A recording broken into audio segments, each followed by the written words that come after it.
government of the people, by the people, for the people, shall not perish. Of the people, by the people, for the people. And that government of the people, by the people, and for the people, shall not perish. Because, you know, it's just awfully good that someone with the temperament of Donald Trump is not in charge of the law in our country. Because you'd be in jail. Secretary Clinton. Till the lights go out, till my leg give out, can't shut my mouth, till the smoke clears out, and my eyes burn out. We want to remind the audience to please not talk out loud. Please do not applaud. You're just waiting.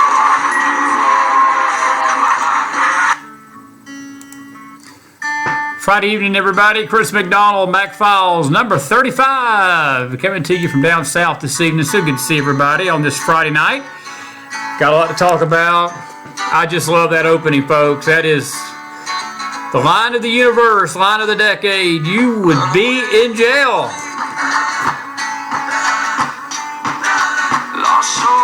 And I just love this song. Renegade.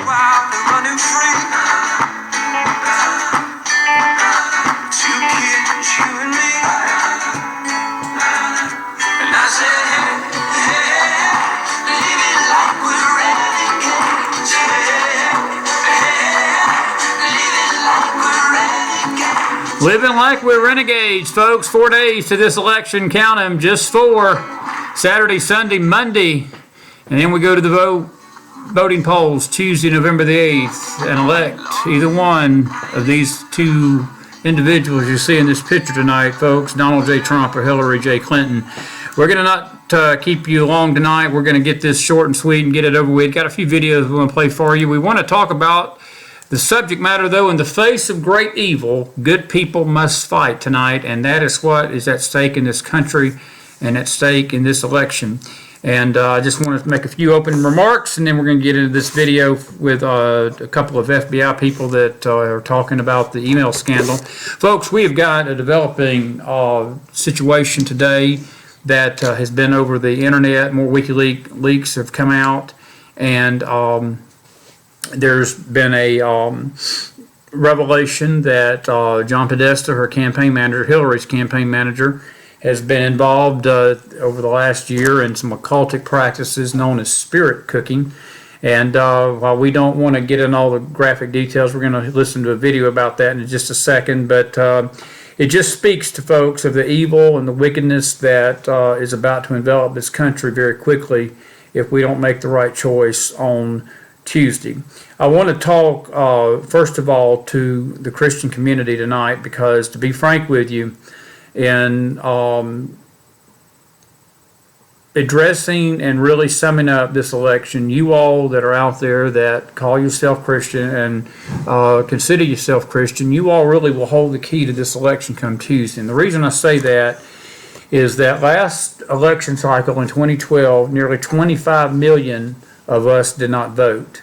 And folks, that 25 million would have swung Ohio, it would have swung Florida, it would have probably swung Colorado, probably Virginia, and for sure North Carolina into the category of Mitt Romney. Mitt Romney got shellacked by Barack Obama. Wasn't a fan of Mitt Romney, wasn't a fan of John McCain's, but I can tell you 4 years of Mitt Romney would sure as hell been better than what we've had of 8 years of Barack Obama. Folks, I've never seen a man who is as divisive, who is as just utterly racist himself, bigoted, petulant, insecure, a weak leader as we have had these last 8 years of Barack Obama. And we have got a choice to change course, the course that he's taken us these last 8 years on Tuesday.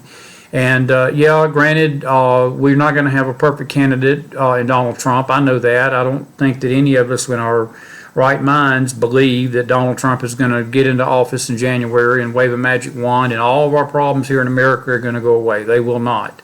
He is going to be inheriting one of the biggest messes that I think any president has inherited even though Barack Obama wanted us to believe that he inherited a big mess from George Bush.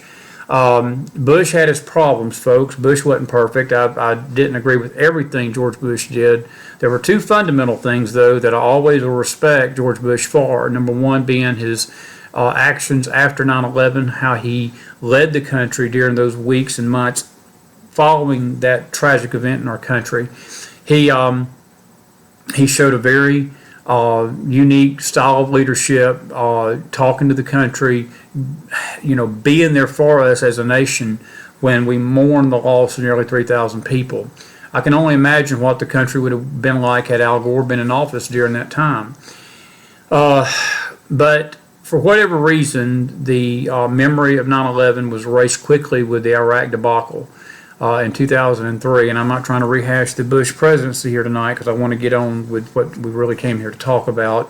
But my point is, the country in electing Barack Obama took a directly sharp turn to the left, and this country is headed down a path that we are so teetering on the brink of socialism and communism that this generation does not understand those concepts. I've got children, I've got an oldest son, I've got a middle boy, and I talk to them fairly often about things, and my oldest son actually thought Bernie Sanders was great.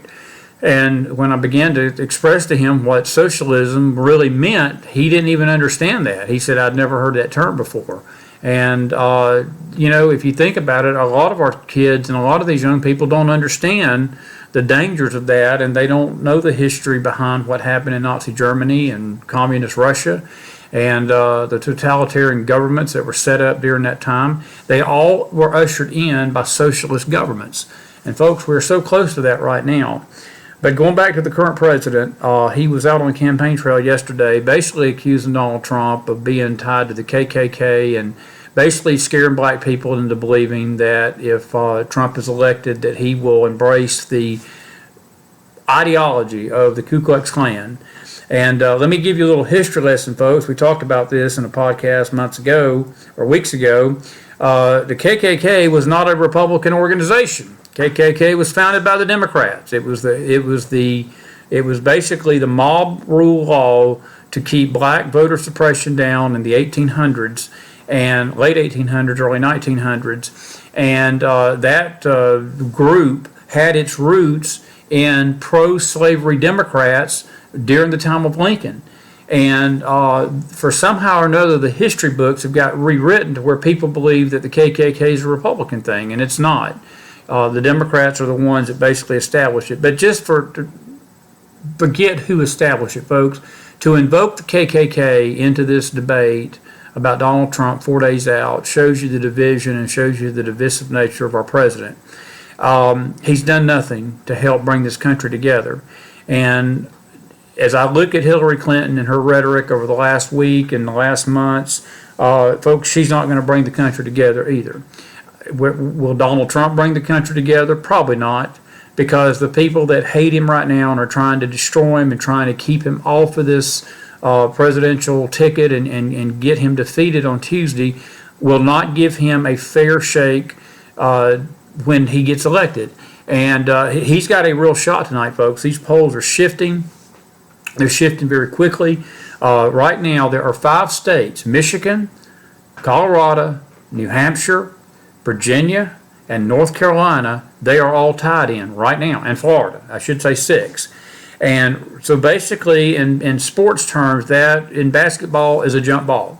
That means that it's going to come down to turnout Tuesday. It's going to come down to enthusiasm, the people that actually get out and vote. And that's why I speak again to the Christian community tonight. Nearly 25 million people did not vote. Just the Christians did not vote in 2012, folks. Those 25 million people would have made our country a lot different. I'm not saying it would have been perfect. I'm not saying that Mitt Romney would have waved the magic wand and all of our problems would have went away. But I guarantee you we would not be on the brink and the tip of where we're at tonight about to head into this evil discourse. And this thing with Podesta today was just completely ridiculously bad, and we're going to talk about it in a minute. But it's just a sad state of affairs in our nation as we enter this weekend prior to this election. And I just ask you again tonight, something I asked last night. What kind of country do you want? And the second question is a more complex question, but yet I think we all know the answer to this. Do they think in Washington, and do they think we're stupid out here in the populace? And I begin to wonder that question myself sometimes, folks, watching these polls and watching people talk and listening to the supporters and listening to the media about Clinton and listening to people that are just uninformed and don't even care. They don't even care about the direction the country's taken. But folks, let me tell you this tonight.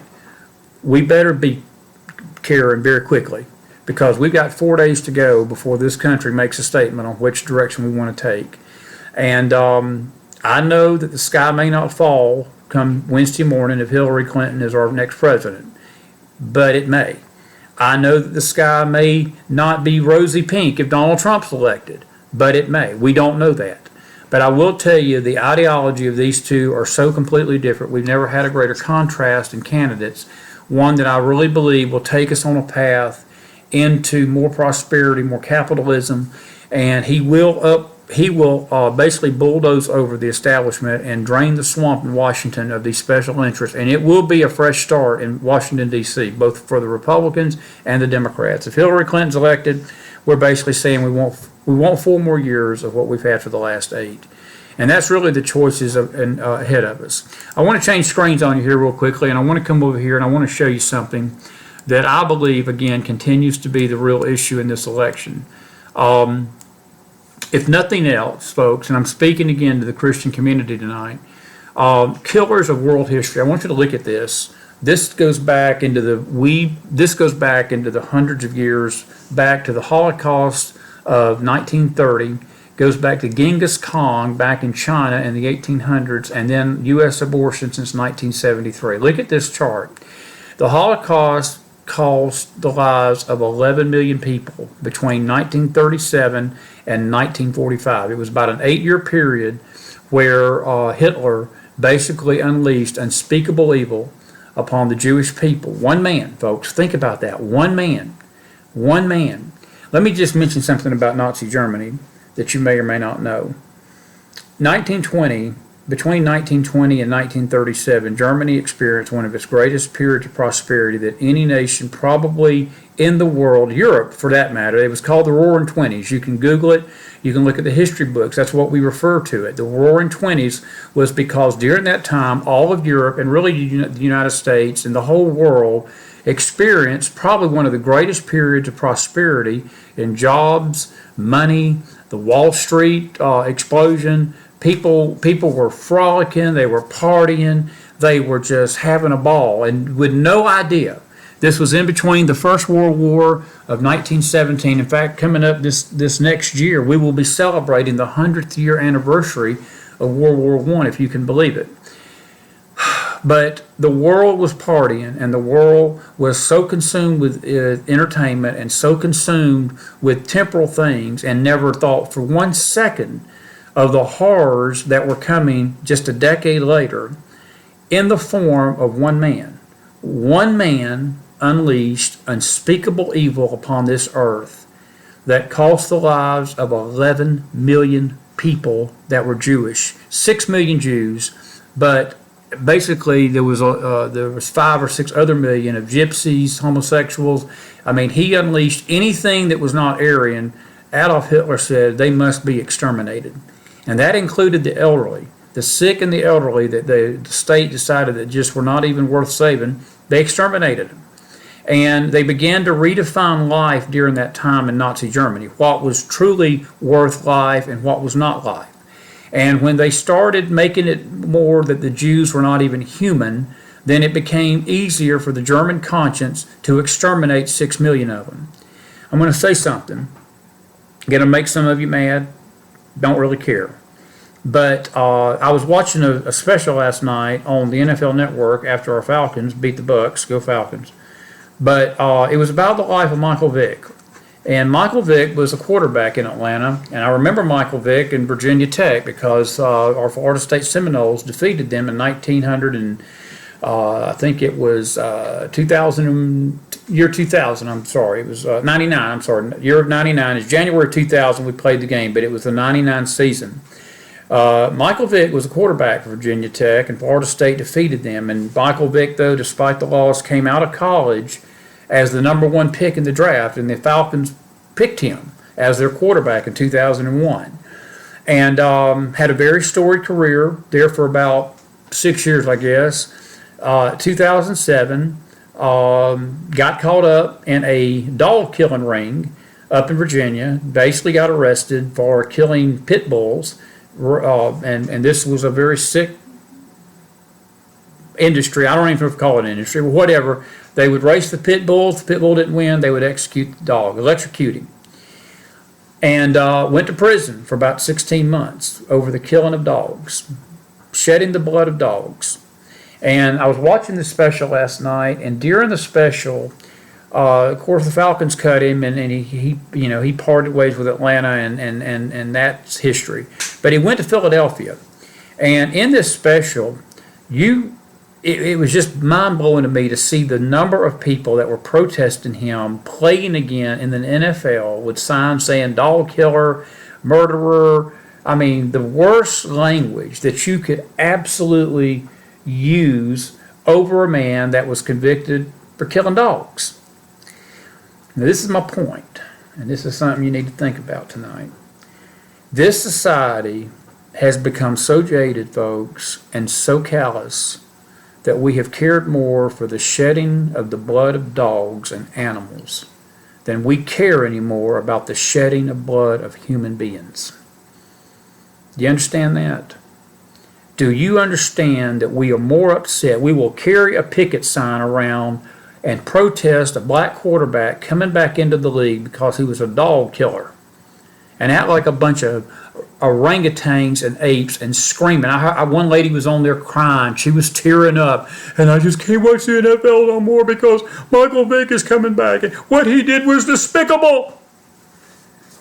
But yet we have killed 61 million babies since 1973 in America. And I ask you a question tonight. Where are the tears being shed for these babies?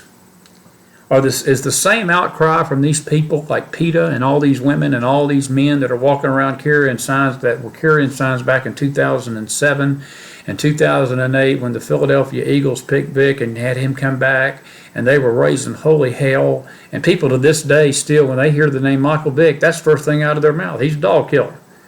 But yet we have no conscience about the fact that 61 million babies have been killed since 1973. Adolf Hitler killed 6 million Jews by changing the narrative to the same thing we're changing the narrative to today. They are not human. And that's what you're hearing.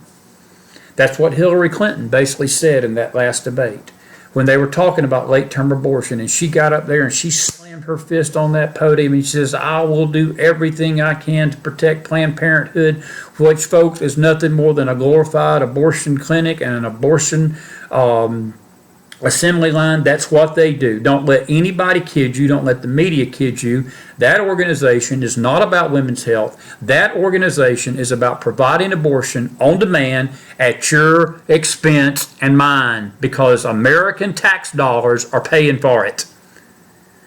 But when Hitler changed the narrative and Nazi Germany lost their soul, folks, and lost their conscience, and basically told the world and convinced themselves that Jews were not human, it made it easy for Hitler to exterminate 6 million of them, and the world stand by without a peep. And I'm witnessing the very same thing that's going on in this nation now, that again, we'll raise our voice and we'll raise our signs and we'll raise our disgust when people hurt an animal. And they'll shed the blood of a dog or kill a dog, but yet we've raised zero amount of that same disgust, and we raise no signs and we raise no resistance when we murder and slaughter 61 million babies in abortion clinics in this country since 1973. Even Genghis Khan, folks, as much of a madman as he was, he slaughtered 40 million in his reign of terror during the days of China. That still is 21 million less than what we've done in this civilized nation of America in abortion clinics all over. And I will tell you this, any candidate, I don't care who they are, I don't care who you think is grand for this country, but if any candidate can look in that camera and tell you that abortion is okay and they will do everything they can to protect it, then that candidate has no soul. And if you vote for that candidate, the blood of those babies, folks, everything that candidate unleashes on this country, it's on you as well. And that's just how I see it. I look over here at this little meme. It says here, so the Supreme Court found gay marriage in the Constitution, but it can't find a baby's right to life as being constitutional. Isn't that strange? And if you think about that concept, think about that. That we redefine gay marriage as a constitutional right, but we can't find a constitutional right that the life of a baby is safe and sacred. What does that say about this nation? And what does that say about where we're headed in 4 days and the direction we're headed? Do you realize that every year 1.4 million babies in America are aborted? There are currently 2 million families in America right now that are wishing to adopt a child. But yet only 50,000 babies are placed up for adoption per year. That's from the Center for Disease Control in Atlanta and the health organization, the World Health Organization. Only 50,000 babies are placed up for adoption a year, while nearly 1.4 million of them are killed in abortion clinics, while we have nearly 2 million families who would die for a child waiting for them to be adopted. That's how sick and disgusting the society that we live in has become. And folks, I don't care. I know there's some of you out there that disagree with this, and you can disagree on, but I will tell you this, I will go to my grave believing this. There is no justification for abortion in any shape, form, fashion. Do you realize that in 18 days from the time of conception, that baby's heart is beating? And who in the hell do we think we are to tamper with life that God Himself has created? Who are we as human beings to tamper with that life? And don't give me this hogwash, well, if the mama's life is in jeopardy, or the mama's life, and we got a right to take that baby. No, we do not. No, we do not. Those circumstances are 1 in a million, folks. And Hillary Clinton, again, this is how we change the narrative in this country. I heard a commentary tonight. She's changed that narrative. It's no longer about the life of the woman. It's the health of the woman. That we want that, but folks, when we get down to it, it's not about any of that. It's about responsibility. And if you got 2 million people wanting babies, and we're aborting 1.4 million of them, something's wrong in this country, folks. And that number 61 million is the ones we know about. God knows the others that probably been happening that are not even being recorded. But folks, that's what we're at stake. This is what a civilized society does not do. We don't do this in civilized society, but in America we have become that barbaric. And that's what we're doing. When I saw this figure, I took a deep breath. 11 million in the Holocaust, 40 million by Genghis Khan, yet since 1973 alone, folks, we have slaughtered 61 million people. People, they are human beings. And yet we will decry the blood of dogs more than we will decry the blood of babies. And that's sad. That's what's at stake Tuesday in this election, folks. It is about life, and it's about religious freedom, and it's about liberty. Changing screens again. Another reminder, just 2 days before the election of 1980, the same narrative that's being played out tonight was being played out then between Carter and Ronald Reagan on November the 3rd, 1980. The polls, this was actually, yesterday was the 3rd, it would have been 36 years ago. Yesterday, this was the headline in the New York Times by the Associated Press, Carter Reagan too close to call race, polls say. And 2 days later, Ronald Reagan won in a biggest landslide in American history other than his 1984 re-election. So we'll see what happens. We'll see what happens. But I want to go to this tonight as I bring this to a close. I want to play a couple of videos here, and let me go back here. I want to play one video. Assistant FBI Director James Kallstrom talked recently about the situation. I know, as you know, we've been dealing with law, and we've been dealing with the issue of criminality by Clinton.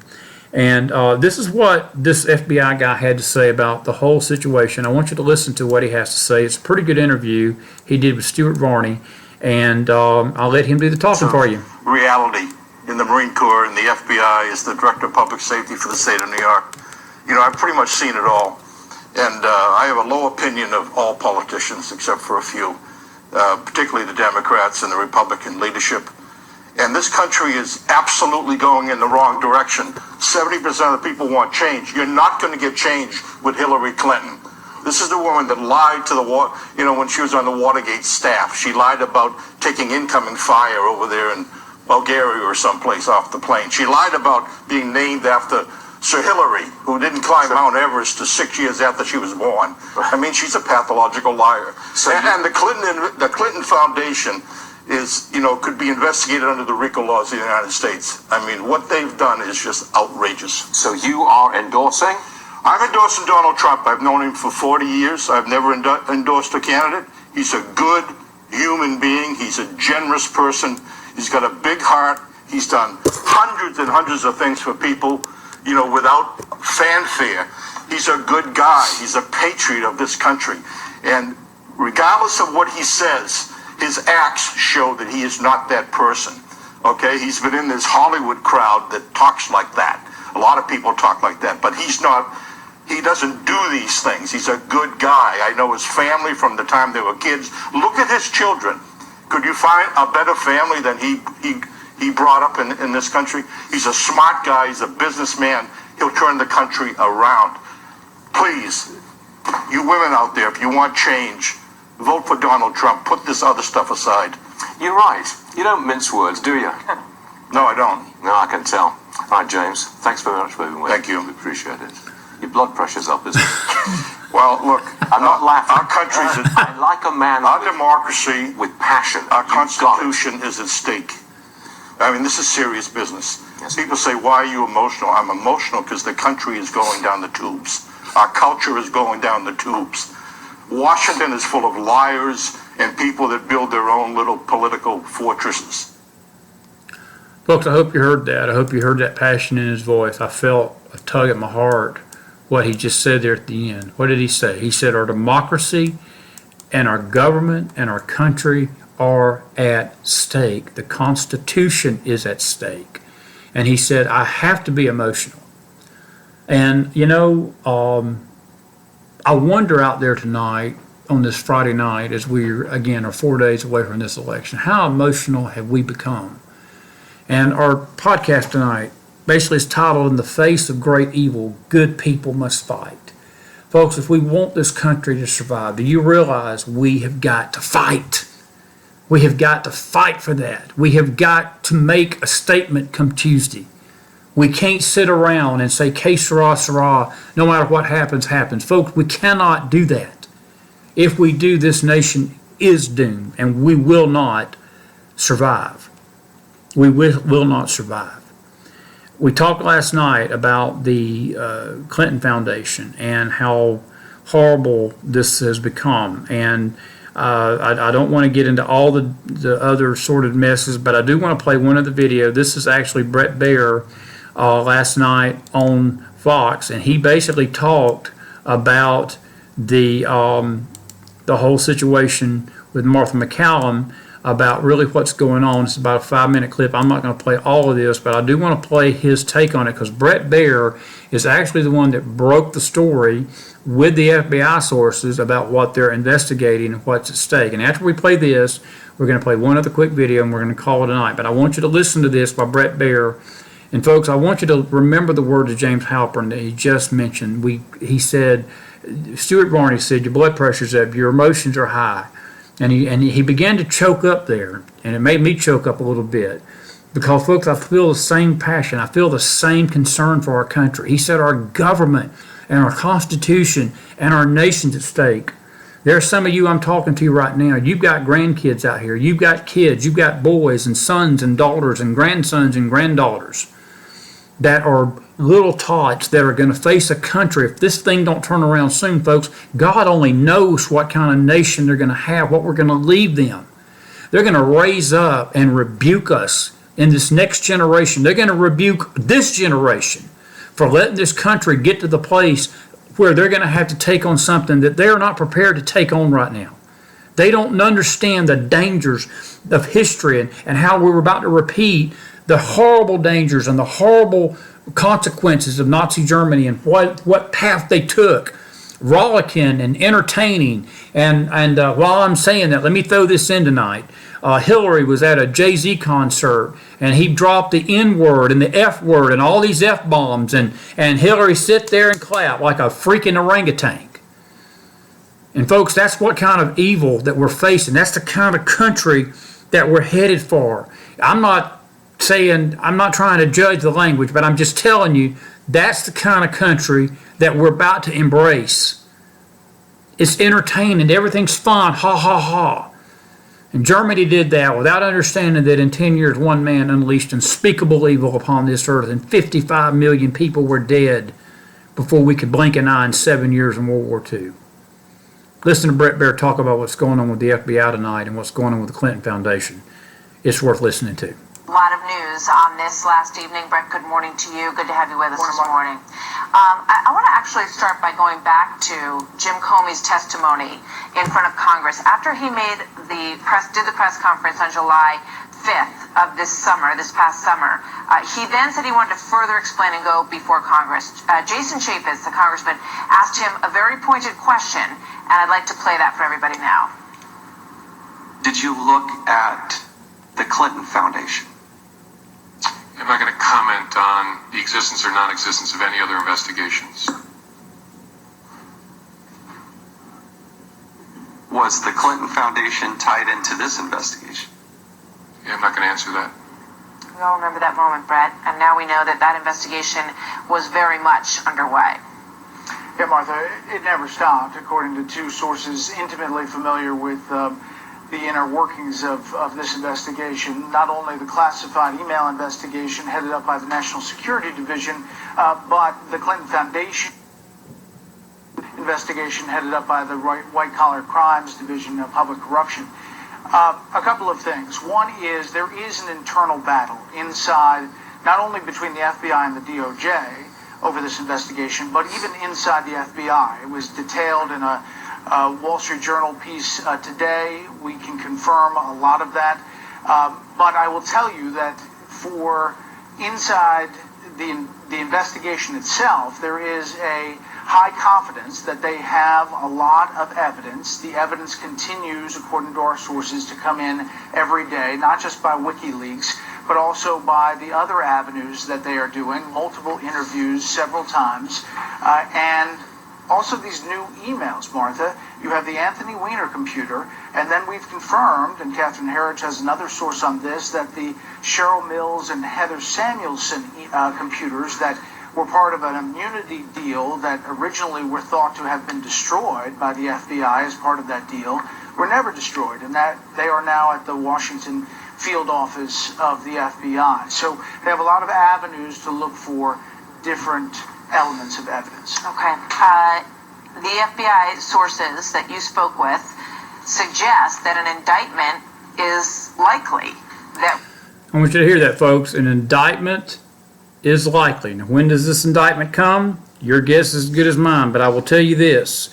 The FBI does not say things like that publicly and put themselves on the line and make themselves look like a bunch of asses unless they've got the goods. Something is up in Clinton land. Listen on. A few more minutes. Now, I want to be clear. I want to be clear about this, and this came from a Q&A that I did with Britt Hume after my show and after we went through everything. He asked me if after the election, if Hillary Clinton wins, will this investigation continue? And I said yes, absolutely. I pressed these sources again and again.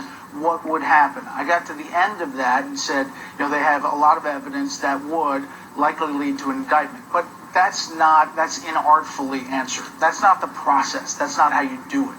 You have to have a prosecutor. If they don't move forward with a prosecutor, there would be, I'm told, a very public call for an independent prosecutor to move forward. There is confidence in the evidence, but for me to phrase it like I did, of course that got picked up everywhere, but the process is different than that. Gotcha. In terms of Anthony Weiner's laptop, the revelation there, because the pushback from the Clinton campaign has been, oh, these are probably things that everybody already saw anyway, that they're just duplicates. What did you find out about that? Yeah, they are combing through this, and Catherine Harris has reported this as well, and using a lot of technology. They have found new hits in the emails that they believe are new emails, in other words, not duplicates, that were on Hillary Clinton's server. Also on the hacking of the server.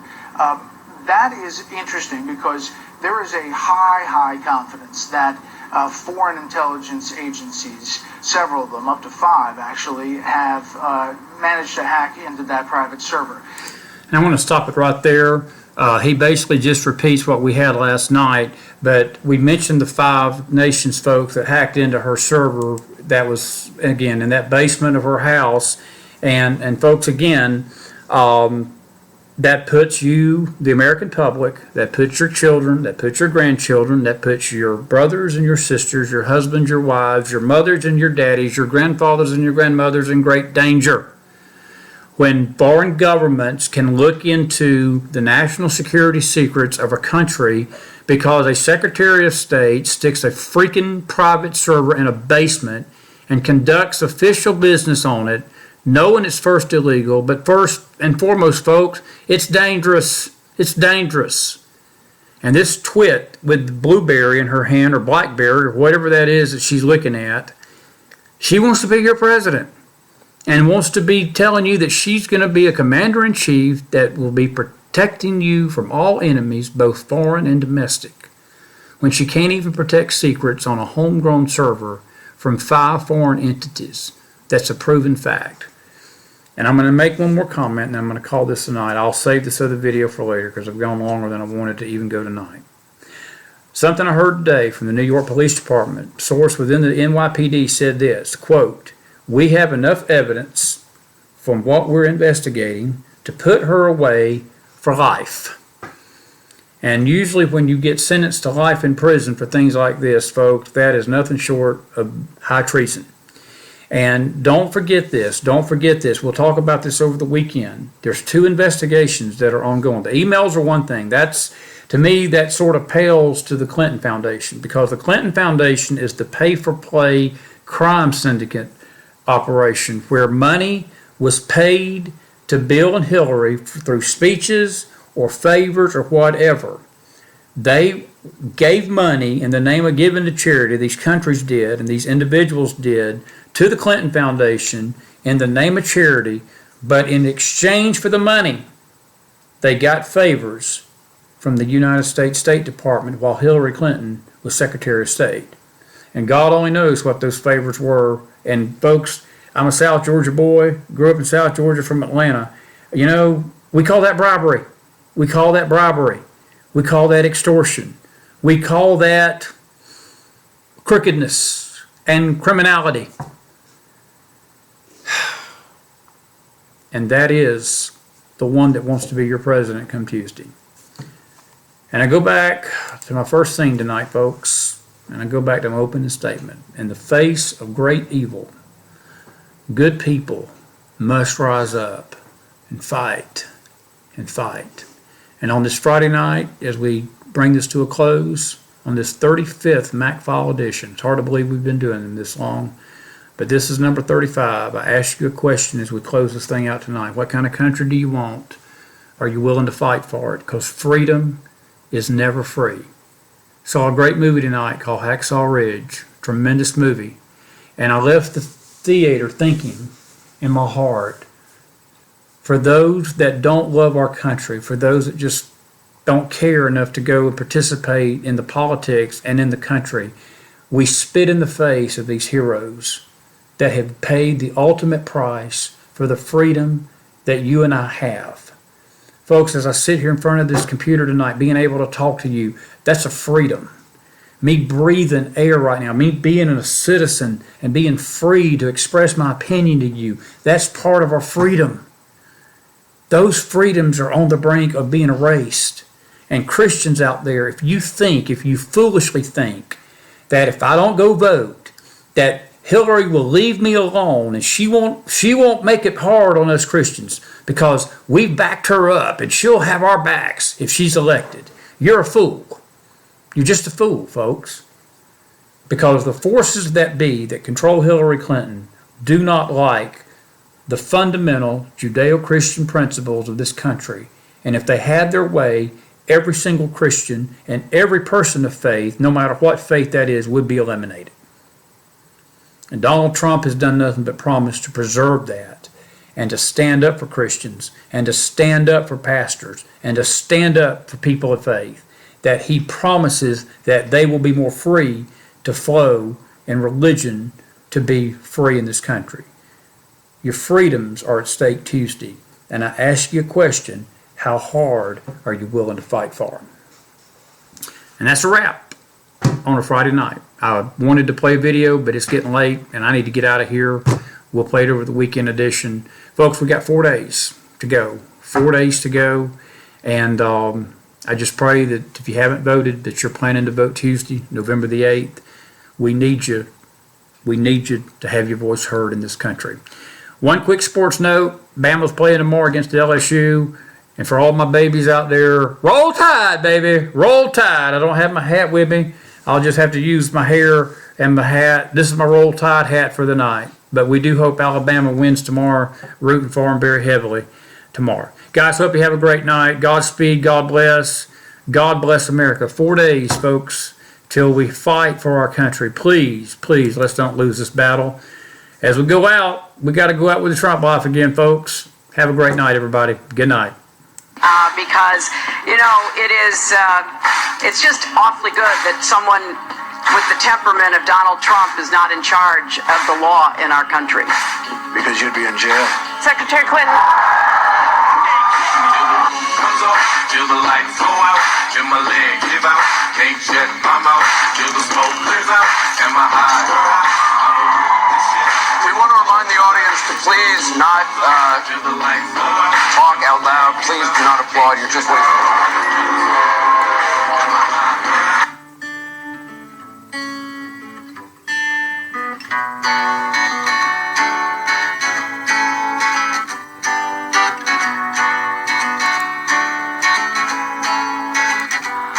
Government of the people, by the people, for the people, shall not perish. By the people, for the people. And that government of the people, by the people, and for the people shall not perish from the earth.